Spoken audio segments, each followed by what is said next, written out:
Selamat datang di episode spesial Hari Guru Zenius Learning Podcast. Halo. Bersama dua teman kita, saya Raymond dan saya Rido. Reddington. Dan satu lagi Esa. ya, kita bakal ngobrol-ngobrol nih seputar perayaan Hari Guru 2022 ini ya. Nah, tapi kenapa sih kita bahas Hari Guru, Mon? Emang Zenius tuh apa, Mon?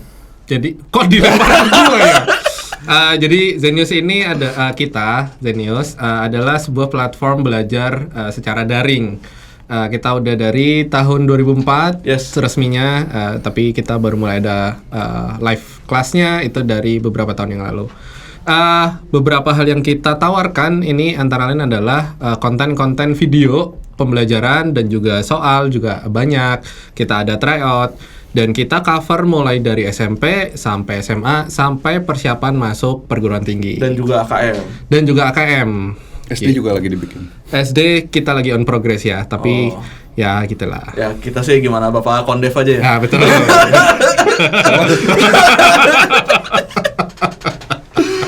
Ya, jadi dikit cerita dulu kali ya. Boleh. Kita kan pasti lulus semua juga mengalami sekolah kan sebelum ada di sini ya. Pasti ketemu guru yang apa ya? Guru yang berkesan. Ya betul. Coba ceritain lah dikit lah. Sweet dulu. Gamreng berdua. Oke. Gue dulu ya. Boleh. Gue tuh waktu SD ada guru SD gue namanya Pak Pangat, almarhum udah nggak ada. Jadi sedih gue, tapi beneran sedih karena dia yang ngebentuk mental gue sebenarnya, ngebentuk mental gue dalam bermatematik. Waktu itu dia guru matematik. Terus gue tuh orang yang nggak suka belajar, nggak suka sekolah, pokoknya gue tukang main dah gitu. Nah terus ketika gue belajar sama dia, karena dia ngajarin sistematis, jadi cara kerja otak gue sama cara dia ngajar tuh sama kayaknya gitu deh. Jadi gue tuh nyeklek terus sama yang dia ngajarin, sehingga gue senang banget sama matematika pada saat itu. Numerasi lah, dulu tuh masih kabataku lah ya SD gitu. Terus pas beralih ke aljabar, itu mentalitasnya tuh berlanjut gitu. Jadi itulah yang ngebuat gue sampai sekarang gue senang buat matematik, terutama ilmu yang menggunakan matematik yang lainnya juga, fisika, kimia dan lain-lain. Nah itu yang membentuk mental gue dalam bermatematik gitu. Selain itu juga, itu almarhum Pak Pangat, dia juga punya hobi-hobi yang gue senengin juga. Dia punya mobil bagus segala macem, modifikasi. Jadi ternyata akademis itu nggak mesti kaku guru formal gitu ya, dia bisa asik juga gitu. Nah itu jadi role model gue dulu, Pak Pangat.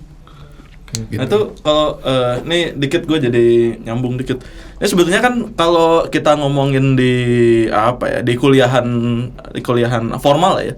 Itu tuh kalau misalkan ini kebetulan karena gue kuliahnya pendidikan, jadi gue kebayang di kampus-kampus pendidikan tuh biasanya ada mindset kayak begitu. Lu calon guru harus perfect, harus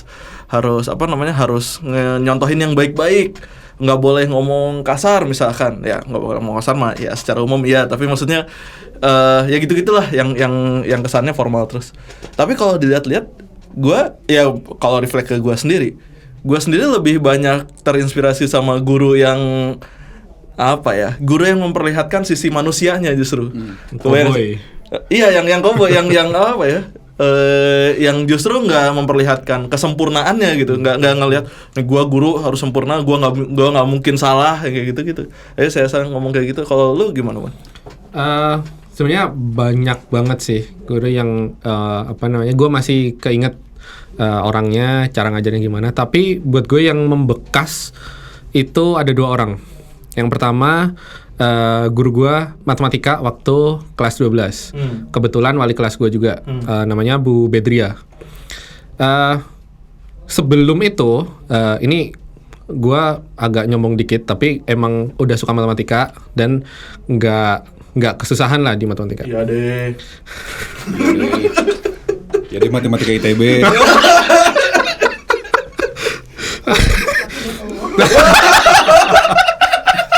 Ada episodenya ya bahas itu. Ada. Jadi buat bu guru yang nonton nih, boleh diklik bagian DO. Sebelum itu gue tuh kalau ngerjain matematika nggak ada elegannya sama sekali. Jadi kayak ada soal, gue nggak mikir dulu, langsung aja kotret, ketemu jawabannya. Suatu hari pas pulang sekolah, gua nggak dibolehin pulang dulu. Ramon, jangan pulang dulu, ikut saya. Wah, ada apa nih? Ternyata gue disuruh duduk sama sekumpulan anak-anak yang ternyata itu adalah anak olim matematika. Langsung nih kerjain. Gue ngeliat soal, langsung gue kerjain. Anak olim tuh kok si Ramon langsung ngerjain ya? Nggak mikir dulu, nggak apa gitu. Gue ketemu, baru beliau datang lagi. Gimana, udah selesai? Udah Bu, tapi ini jadi panjang banget, saya nguli bla. Nah ini baru mulai langsung dipatahin lah bahwa wah ya juga ya, cara gue kayak technical banget, kasar banget gitu ininya, metodenya gitu. Dan barulah sejak saat itu gue tiap ngelihat soal matematika, bentar, ini apa ya celahnya ya? Gue mikir dulu, ini apa nih yang bisa gue pakai gitu. Jadi nggak langsung ngerjain. Dan yang kedua, selain Bu Bedria, ada dosen gua kalkulus pengubah banyak, almarhum Pak Koko Martono. Wah, legend itu. Legend banget. Ya itu, tiap awal semester kalau dia ngajar kuliah, dia tuh satu-satunya dosen yang nggak pernah mecah kelasnya. Mecah maksudnya? Oh, jadi seangkatan Jadi dibarengin? seangkatan tuh selalu bareng. Nah jadinya mata kuliah dia tuh 4 SKS, rasanya 6 SKS. Karena sama dia selalu ditambahin 2 SKS, ada ekstra gitu. Ngap kelasnya nggak? Ngap banget. Karena ya tahu sendiri gedung kuliahnya lah. Oh ITB ya? Iya. Nah terus Itu selanjutnya. tiap awal mulai kuliah selalu dikasih kayak flyer gitu. Isinya mind map dari mata kuliah ini bahas apa, nanti larinya kemana, terus ini aplikasi. Bisa nih gue simpen. Itu Pak Koko dia bikin ini rada keluar dikit. Dia bikin buku kalkulus. Buku kalkulusnya lebih enak daripada Purcell menurut gua. Ya setuju. Lebih enak dibaca daripada Purcell. Ada di fotokopian Sanken. Jokes internal. Lanjut. Ya. Nilainya apa pas sama Bapak itu? A dong. Oh, A. Oh, Alhamdulillah. kirain. Soalnya Pak Koko di awal juga udah ngasih tahu, ya ini nanti ujian kita kayak begini, metodenya apa. Kayak Wisnu ya? Iya, semuanya udah clear di awal. Oh, gue tinggal ngikutin silabusnya beliau aja gitu. Jadi dan walaupun beliau tuh nggak mecah kelasnya dan dia juga ngampu banyak kelas, disiplinnya minta ampun. Dia minggu ini ujian, minggu depan udah keluar nilainya, hasilnya. Sementara kelas lain yang lebih kecil, jadi 2 minggu, 3 minggu kok nggak keluar. Yang diampu oleh dosen yang mungkin lebih muda. Iya. Aduh, itu legend banget emang. Itu memang seru ya cerita-cerita. Ini kalau gue pribadi, ini baru sama Ramon doang. Kalau gue pribadi, gue ketemu sama guru fisika kebetulan, yang ternyata juga gurunya Sabda. Ini gue baru taunya lately gitu. Baru taunya pas maju-maju, loh Sabda Zenius mah dulu mah saya ajar. Wah, dulu si Sabda mah bla bla bla. Jadi ngomongnya gitu lah. Sebutin dong bla bla. Ntar gue dimarahin Sabda. Adalah seorang guru fisika, gue ketemunya di Bimbel, namanya Pak Ang. Dia memperkenalkan gue sama fisika yang lebih holistik lah, nggak cuman asal masukin rumus dan segala macem. Tapi ya traitsnya sama kalau menurut gue, cowboy. Jadi ya rambut panjang, terus dia kalau ngajar pasti ada keluar kelasnya dulu, ngerokok, sebat dulu pasti aja. Jadi ya maksudnya ini bukan buat dicontoh ngerokoknya ya, tapi dia nggak bisa ngajar tapi nggak break ngerokok gitu. Terus kerjaannya kalau lagi nyantai main kartu gitu. Jadi siswanya ngelihat dia jadi respect karena ya nggak tahu, ini dugaan gue, jadi respectnya karena justru jadi cowboy tapi bisa ngajar gitu. Makanya jadi respect gitu. Nah begitu sih, makanya ini kayaknya berlaku lumayan umum juga, tadi saya gitu juga. Nah terusannya sebetulnya kalau gue mau ngomongin ini, guru itu kan sebetulnya ya pendidikan lah secara sektor itu kan bukan terlalu sektor yang seksi. Maksudnya jarang lah orang yang top tier gitu, top performance pengen jadi guru. Ya maksudnya beda contohnya sama dokter gitu, atau sama apa sekarang yang lagi famous IT atau dulu sempat akuntan Migas, gitu. atau Migas tuh, Migas. Migas mah sekarang udah mulai turun lagi. Migas sempat. Migas Masuk sempat. ITB buat masuk migas dulu. Tapi yang gitu-gitulah. Ya enggak terlalu seksi gitu memang pendidikan. Ada ini enggak? Ada yang lu mau omongin enggak soal itu? Dulu tuh kalau di luar tuh sering ada istilah those who can do teach. Mereka yang nggak bisa ngapa-ngapain akhirnya ngajar gitu. Dan gue cukup kesel sih ngedenger ini karena lu kalau nggak bisa ngapa-ngapain terus ngajar, yang lu ajarin apa dong? Ya. Satu, dua, kalau lu nggak bisa ngapa-ngapain dan lu ngajar, murid lu kemungkinan besar ya nggak bisa ngapa-ngapain juga. Terus buat apa? Ya pengaruhnya banyak lah. Dan titik paling keselnya gua itu waktu itu dekan gua sempet ya kita debat lah. Sampai dekan gua ngomong, kamu tetap waktu itu gua udah sering ngajar privat ya. Terus beliau ngomong, kamu sampai kapan mau ngajar-ngajar kayak gitu? Emang ada duitnya bla bla bla bla bla. Dan wah, gua pengen banget enggak gue ngajar nggak cuman nyari duitnya gitu loh. Gue actually pengen nih anak-anak kalau kagak jadi lebih pintar ya ya going nowhere. Iya, we're going nowhere gitu loh. Nggak ada gunanya juga gitu loh. Makanya gue kadang suka rada apa ya, misuh-misuh dalam hati lah kalau di Twitter ada kasus guru menyakiti muridnya bla bla bla. Ya inilah yang kejadian kalau orang-orang yang nggak pinter itu ngajar. Ya. Dalam artian yang pinter-pinter lu nggak bolehin ngajar, lu alihin ke tempat lain. Ya, jadinya ya beginilah gitu loh. Dan ya pasti akan nurun terus ke depannya gitu. Kalau gitu berarti susah juga ya. Maksudnya susah tuh memang keadaannya kalau gua lihat ya. Kalau di sekolah-sekolah favorit lah, let's say gitu. Lu tanya gitu berapa orang sih yang pengen jadi guru seangkatan, jarang banget pasti. Ya nggak tahu sih, maksudnya entah karena duitnya, entah karena apanya, tapi ya emang faktanya begitu gitu. Nah kalau lu kan kuliah jauh tuh dari pendidikan. Ya memang mungkin ada background orang tua. Sorry, gua mau ralat. Apa? Bukan dekan, kaprodi. Oh, parah, marahin. Gue baru inget bentar. Dekan nggak kaprodi. Esa kuliah apa, Sa?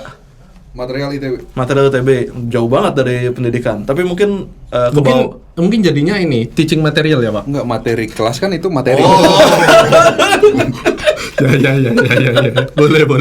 mungkin ada pengaruh sedikit juga dari orang tua apa gimana? Coba ceritain, Sa. Oke, jadi kakek gue sampai nyokap gue sama adik-adik kakaknya nyokap gue semuanya guru kecuali satu deh. Nah, gue pada saat itu ngeliat jangan-jangan gue jadi guru juga nih. Gue dalam hati pas SMA ngeliat kakak-kakak kelas gue yang gajinya gede-gede yang gitu-gitulah. Itu kerjanya di migas, yang sektor kayak gitu, energi lah. Nah dari situ gue agak ada mental block nih, bukan ada mental block sih, gue ada kekhawatiran nih, kalau gue jadi guru juga gimana ya, gitu. Bukannya menjelekan profesi guru ya, cuman gue punya hobi juga mekanikal, jadi gue pengen di migas ditambah juga gajinya pasti kan. Gitu. Nah tapi nyokap gue pernah ngomong gue kayak gini, jadi kalau guru itu udah pintar dari sananya, ngajarin orang yang dodol tuh agak susah dia guru ini gitu. Tapi kalau guru itu pernah dodol terus tiba-tiba dia berubah, itu dia tahu step-stepnya untuk sampai bisa gitu. Nah gue sama nyokap gue tuh agak terbelakang di SMA-nya. Nyokap gue juga sama, ranking terakhir tukang main segala macem, tapi nyokap gue jadi guru. Nah jadi ketika dia jadi guru itu dia itu salah satu profesi yang mau nggak mau diajarin pada saat itu. Tapi dia nemuin banyak wow moment waktu dia belajar. Gue harus ngajar nih, gue belajar dulu deh gitu kan. Dia nemuin banyak wow moment di mana gila, kenapa gue nggak dari SMA nih tahu ini gitu. Nah mentalitas itu yang ditularin ke murid-muridnya, sehingga anak-anaknya rame tuh anak-anak nyokap gue, anak-anak muridnya nyokap gue. Nah itu juga ditularin ke gue. Jadi pas gue SMA dibiarnya terus main. Pas UN 2 minggu belajar, masuk kuliah nggak dapat apa-apa, PTN gagal. Nah tahu kan lo rasanya, udah coba belajar dah. Nah di situ gue selama setahun gue gap year, jadi nganggur dulu di situ belajar. Disitulah nemuin banyak wow moment yang gue merasa gila, gue tuh kalau waktu bisa diputar nih, gue pengen ilmu gue yang gue dapet di setahun ini pengen gue balik ke SMA, gue ajarin teman-teman gue. Itu kayak pengertian dalam suatu materi itu, ini cara nyampeinnya harus segini nih gitu. Nah disitulah gue mulai tergerak, apa gue ngajar aja ya, karena gue pengen nularin mentalitas wow moment tadi ke anak-anak gitu. Jadi gue tadi malah agak setuju guru tadi apa yang lebih keterbelakang gitu sih kecerdasannya atau prestasinya lah. Kecerdasan kan mungkin hardware bawaan lah. Prestasinya terbelakang itu jadi guru, asal ketika dia dari rada dodol untuk sampai jadi guru itu prosesnya bagus. Sehingga dia mengalami wow moment banyak di situ, ditularin lah ke dia replicate ke anak-anaknya. Karena gue ngalamin waktu SMA, gue diajarin teman-teman gue yang pinter banget, gue kagak ngerti bahasa dia, bahasa alien gitu. kayak jauh banget ya soalnya. Karena dia punya banyak asumsi, masa yang ini doang nggak ngerti sih, pecahan misalkan. Terus gue nggak ngerti, tapi teman gue yang agak-agak mirip sama gue nih, prestasinya gue ranking 40 di 39, gue ngerti nih bahasa dia nih, bahasa tongkrongan nih ngajarnya. Nah itulah, jadi bisa jadi ya, justru yang pada saat sekolahnya itu punya keterbelakangan ranking, terus dia mengalami suatu hal yang wow moment, dapat knowledge banyak, itulah yang sebenarnya salah satu yang paling penting untuk jadi guru, menularkan mentalitasnya. Ini mungkin lumayan cukup famous juga. Pendidikan itu butuh rasa keterpanggilan. Lu setuju nggak?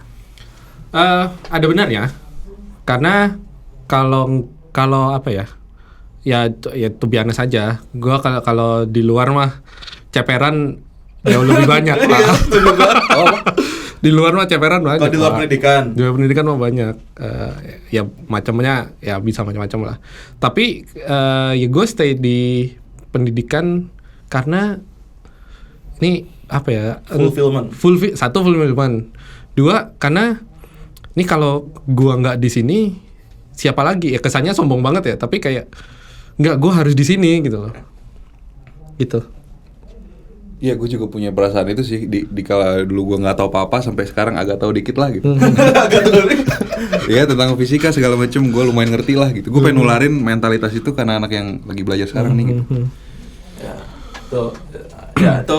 Itu ininya ya, apa namanya? Kenapa nggak terlalu seksi dan hubungannya sama anak zaman sekarang juga. Maksudnya ini sebetulnya juga kalau gue sih menjadikan ini kayak agak panggilan gitu ya. Maksud gue panggilan tuh gini, buat siswa-siswi yang emang pengen, ya bukan yang pengen, yang punya apa ya, yang punya modal kepintaran yang bagus gitu, yang udah pintar, yang udah top performance gitu, udah top performers.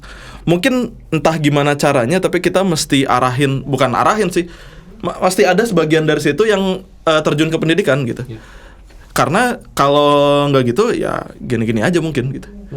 Nah hubungannya juga sama si guru ini itu kan apa namanya harus ngejawab tantangan zaman juga. Dengan tantangan zaman yang berubah ya, dari tahun ke tahun pasti berubah terus lah. Tapi lu pasti pernah ketemu kan guru di sekolah yang tiap tahun ulangannya sama terus gitu. Itu kan udah apa ya, terlalu apa ya, kalau gue ngelihatnya nggak progresif gitu. Jadinya nggak menjawab tantangan zaman. Let's say misalkan dia ngajar dalam 10 tahun gitu, ngajar dalam waktu 10 tahun, ngajar di tahun pertama sama ngajar di tahun 10 itu kalau mau responsif terhadap ininya, apa namanya, perubahan ya, harusnya berubah terus kan. Oh ternyata misalkan tahun pertama gue ngajar gini, ternyata diterimanya begini, hasilnya begini. Tahun keduanya lubah lagi. Nah ditambah dengan keadaan sekarang, urusannya sama revolusi industri 4.0, ya mungkin revolusi industri 4.0 juga bentar lagi lewat, tapi intinya udah mulai berubah nih. Yang tadinya guru, mungkin juga udah beberapa tahun yang lalu, yang tadinya guru harus ngedikte A sampai Z. Sekarang A sampai Z-nya tuh ada di awan gitu. Ada di awan. Tinggal gurunya gimana caranya buat ngasih alat, ibaratnya udah ada pohon nih, udah ada pohon mangga gitu. Kalau dulu guru tuh ngasih mangganya. Kalau sekarang pohon mangganya rada jauh, gurunya harus ngasih galah. Kemudian ngasih galah tuh yang buat inilah, yang buat. Nah, pendapat lu bagaimana? Actually gue mikir hal yang sama sih, bahwa kalau zaman dulu tantangannya itu lu harus ngasih ilmunya dan lu harus ngasih koneksinya antar ilmu. Karena informasinya terbatas. Lu cuma bisa dapat dari buku, lu cuma bisa ya aksesnya nggak banyak lah. Sekarang informasinya udah ada semua. Tinggal Google, lu bisa dapat Wikipedia. Tinggal Google, lu dapat jurnal apa segala macam. Itu di App Genius ada. Di App Genius juga ada. Promosi. Lanjut. Nah, sekarang perannya guru mungkin lebih ke arah lebih berat ke arah ngoneksiinnya. Kayak misalkan, ada tentang apa sih kalau di fisika sama kimia? Apa? Tentang atom gitu misalkan. Nah, lu harus bisa apa namanya? Koneksiin dari sudut pandang fisika, kimia kayak gimana? Misalkan matematika sama ekonomi gitu, atau matematika sama biologi ada kaitannya kayak gimana? Jadi kayak pertumbuhan bakteri. Nah, gitu kan. Geometri. Yeah. Direct geometri. Ada di soal teo gitu. Jadi ya itu sekedar informasi mah sekarang semua orang bisa gampang lah. Maksudnya anak umur 5 tahun aja sekarang mainannya udah iPad gitu. Udah mainannya tablet. Gue mikirnya gini sih, guru harus ngasih apa yang nggak bisa dikasih sama Google. Maksudnya kalau informasinya bisa di Google, ngapain lu kasih lagi? Redundant dong. Ya. Walaupun tetap harus ngasih informasi, tapi lebih ke apa ya? Lebih ke ngasih alatnya sih. Ya kalau menurut gua ya, nggak tahu. Tapi gini, gue punya pengalaman, gue googling sesuatu, ternyata gue nggak bisa googling itu gitu. Ngerti nggak lo? Misalkan rumus Excel nih, gue pengen rumusnya itu bisa gini-gini. Tapi gue nggak jago dalam nge-googling hal itu. Jadi gue nyasar, gue nggak tahu, jadi nggak dapet juga, buang-buang waktu gue googling. Jadi gini, menurut gue pendidikan itu sekarang yang namanya content library udah di mana-mana lah, online, offline udah accessible di mana-mana. Termasuk di Zenius. Jadi kalau buka app itu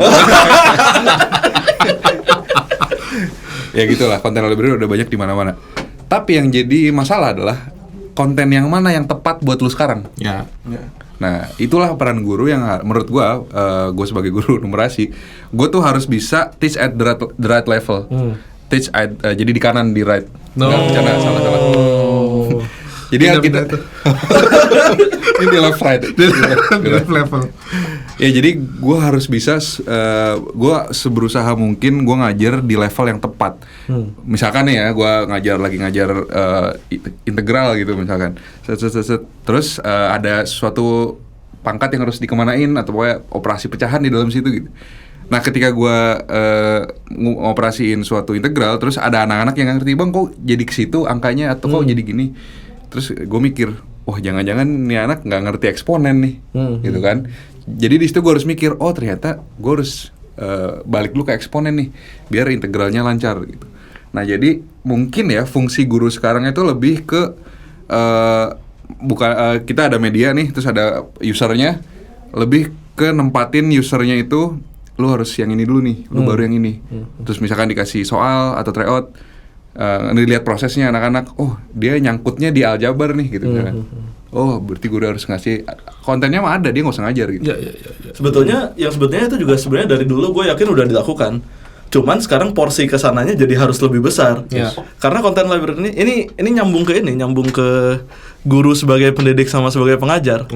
Ya sebelah situnya kan sebenarnya lebih ke arah pendidik, lebih ke arah mungkin kalau ada yang pernah nyari gitu, kenapa sih kita namanya pendidikan bukan pengajaran? Itu kalau kita bahas di sini ntar kepanjangan juga kayaknya ya. Silakan lah itu mah, silakan dicari sendiri, itu tema yang cukup menarik gitu. Tapi guru sebagai pendidik tuh jadi ngasah mental, jadi ngasah segala macam. Dan terusannya lagi kalau kita ngomongin revolusi industri 4.0, kan premisnya adalah banyak pekerjaan yang akan hilang. Pekerjaan yang rutin. Contohnya inilah penjaga tol. Dulu penjaga pintu tol tuh ada yang ngejagain loh. Instead lu nggak tahu, if salah ngomong lagi gua. Ya kalau lu nggak tahu, dulu tuh tol tuh ada yang jagain. Kan nontonnya guru, seumur-umuran kita lebih. Iya, maksud gua belum tentu semua guru kan. Kali aja ada yang masih SMA. Kelahiran 2013 gitu. Nggak, maksud gua nggak pernah ketemu sama penjaga pintu tol. Ya, dulu tuh ada bayangin ada orang dulu kerjaannya ngasih kartu sama ngasih kembalian. Ya. Okay. Dan sekarang udah tergantikan gitu. Dan semua eventually kerjaan yang rutin akan begitu gitu. Sehingga urusannya juga kalau kita bawa ke dunia kerja, dulu mindsetnya adalah banyak-banyakan skill. Ya. Wah, harus bisa gua mau video editor yang bisa Excel, yang bisa motret, yang bisa ngajar matematik, yang bisa pokoknya sebanyak mungkin skill gitu. Kalau sekarang jadi nggak terlalu penting menurut gua ya. Kenapa nggak terlalu penting? Karena yang pentingnya lu punya kemampuan buat belajar. Jadi si gurunya harus nanemin lu bukan harus belajar, tapi lu harus tahu caranya belajar. Nice. Itu meta learning. Ya, Zenius learning pada dasarnya. Di Zen learning banyak lu kalau lihat di playlist di aplikasi di Zen learning tuh banyak dibahas tentang itu. Intinya gimana caranya ada pengetahuan nih. Gimana caranya pengetahuannya kita grab gitu. Wah. Yang warna hijau. Bukan. Dikat ya. Enggak, grab tuh warna ungu. Kok ungu? Iya, anggur. Bisa. Gitu. Oh, tapi dulu pas gua SMA, SMP diajarin nyokap gua fisika matematika, gua tuh kesel. Bu, kenapa nggak ngasih tahu langsung aja sih rumusnya gitu? Nah terus nyokap gua bilang, ibu tuh nggak nyuapin kamu, ibu tuh ngajarin kamu cara makan. Ini kejadian waktu gue beberapa hari lalu live class tentang statistik. Yang seperti yang kita tahu, ini mungkin ada pendengar kita yang anak SMA juga pasti tahu rumusnya di statistik tuh 1 panjang, 2 nguli, 3 bejibun, ya, macam-macam lah. Dan karena gue pengen menghindari itu, ini gue nggak kasih rumusnya dulu, tapi coba kalau ada kasus begini, simpulan lu apa secara statistik? Nah, muncul bla bla bla bla bla. Oke, ini kita coba eliminasi dulu yang salah mana. Dah, baru kita lihat rumusnya dari mana sih? Oh, ini tuh artinya begini. Nah, baru gue jelasin step by step kenapa rumusnya begitu, kenapa. Jadi even if meskipun pada akhirnya ngitungnya nguli, tapi mereka tahu step-stepnya dari mana kemana arahnya harus gimana, sehingga nggak usah gue kasih rumusnya eksplisit, mereka bisa ngitungnya. Iya. Gitu. Itu sama aja kayak gini. Gue pas pertama kerja di sini, gue ngapalin nih Rino, nih susah gue ngapalin, nggak akan hafal. Tapi ketika ada gosip, di sini tuh yang ini, oh sini yang ini ya. Jadi yang tersimpan di otak gue tuh kerangka kejadian gitu, kerangka kejadian yang gue jadi inget nama-namanya. Dibanding gue nggak inget kerangka kejadian itu, gue ngapalin dengan muka yang ini namanya, nggak akan hafal gue. Dan jadi ada koneksinya gitu. Iya. Nah, koneksinya itu justru yang lumayan seru. Maksudnya jadi lebih gampang ya, nggak tahu sih. Buat gue sih jauh lebih gampang ngapalin koneksi daripada ngapalin bendanya. Iya, betul. Jadi kata ketemu Rino, nih Deo itu.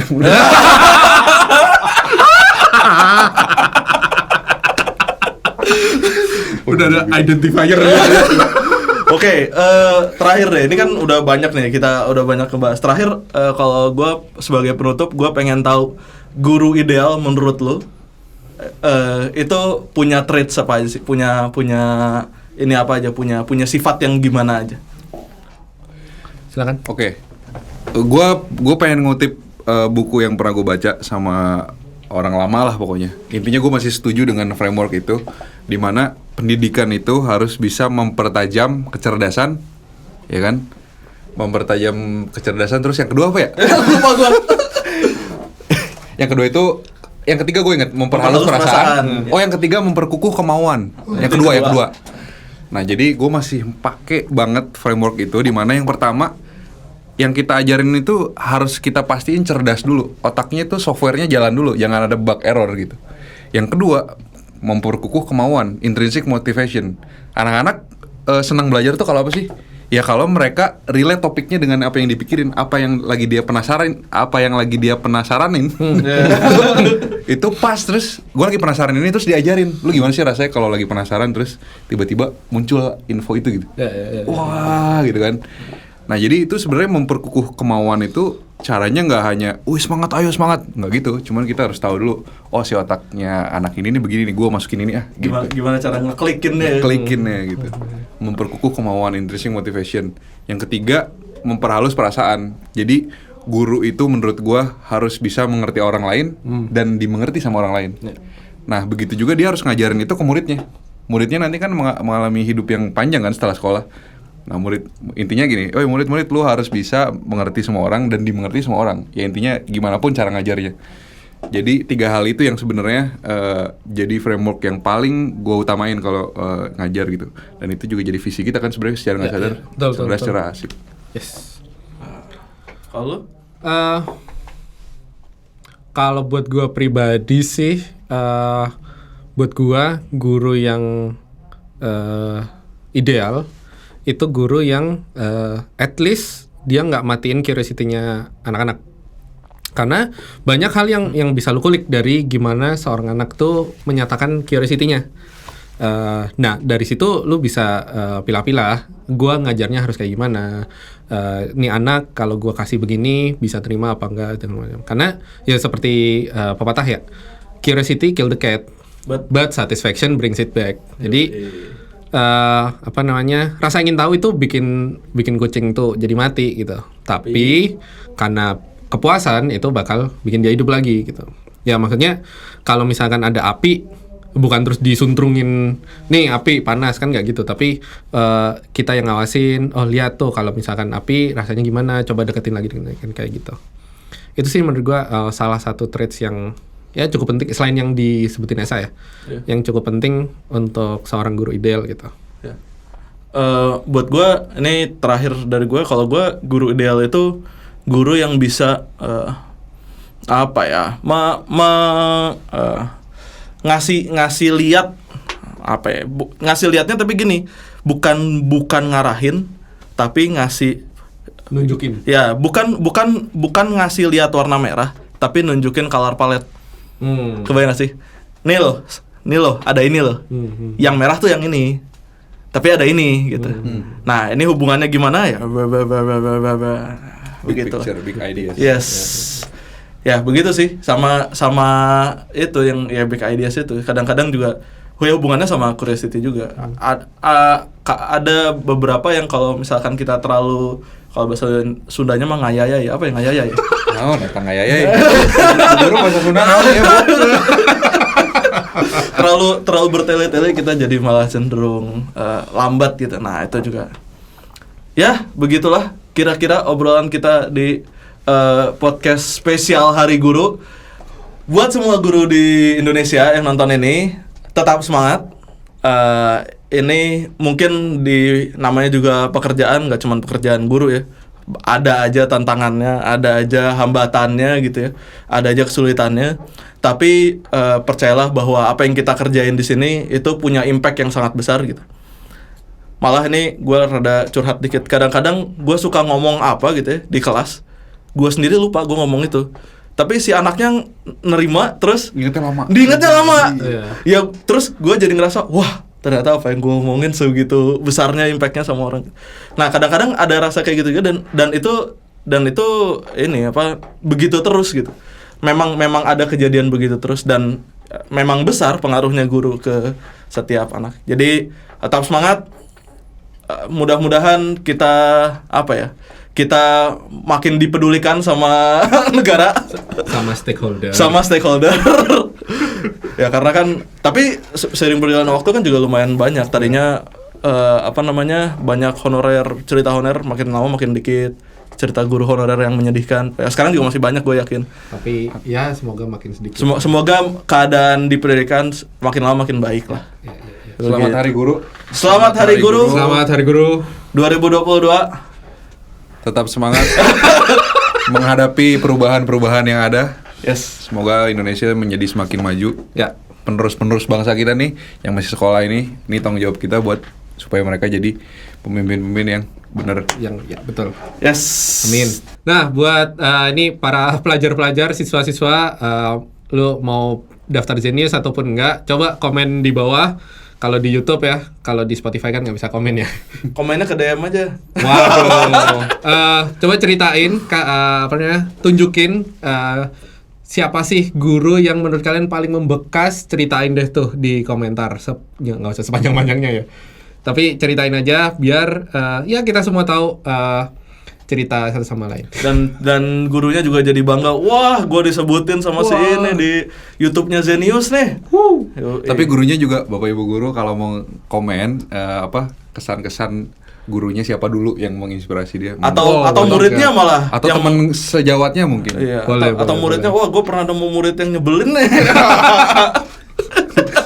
Wah, ini 3 orang murid gua semua. Esa dulu waktu sekolah. Pak Teguh SMA 1 Depok. Mau diusir dari sekolah. Ya, begitulah. Dadah. Dadah. Dadah.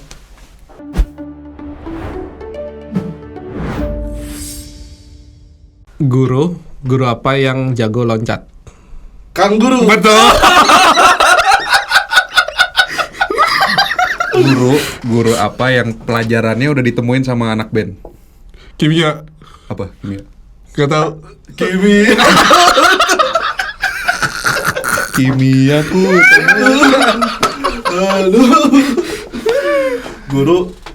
Guru apa yang suka dipakai sama tukang nasi goreng? Gurungan. Guru bak. Aduh. Kalau tukang somai? Sama. Guru apa yang dijadiin lagu? Nggak tahu. Gak tau. Kimiaku. Salah, bukan. Itu pelajaran ya? Itu pelajaran. Umar Bakri. Oh iya betul. Gimana? Enggak. Gimana tuh? Gimana? Orang Baki gimana? Umar Bakri. Nggak tahu dia. Iwan Fals. Nggak tahu. Iya wajar, soalnya fals kan. Iya betul. Guru apa yang pernah jadi vokalis band? Maneh. Bukan. Gak tau. Guru Niji. Giring. Banget, Pak. Giring. Aduh. Guru apa yang jadi konduktor? Nggak tahu. Guru Soekarno. Betul. Gue kira konduktor listrik kan.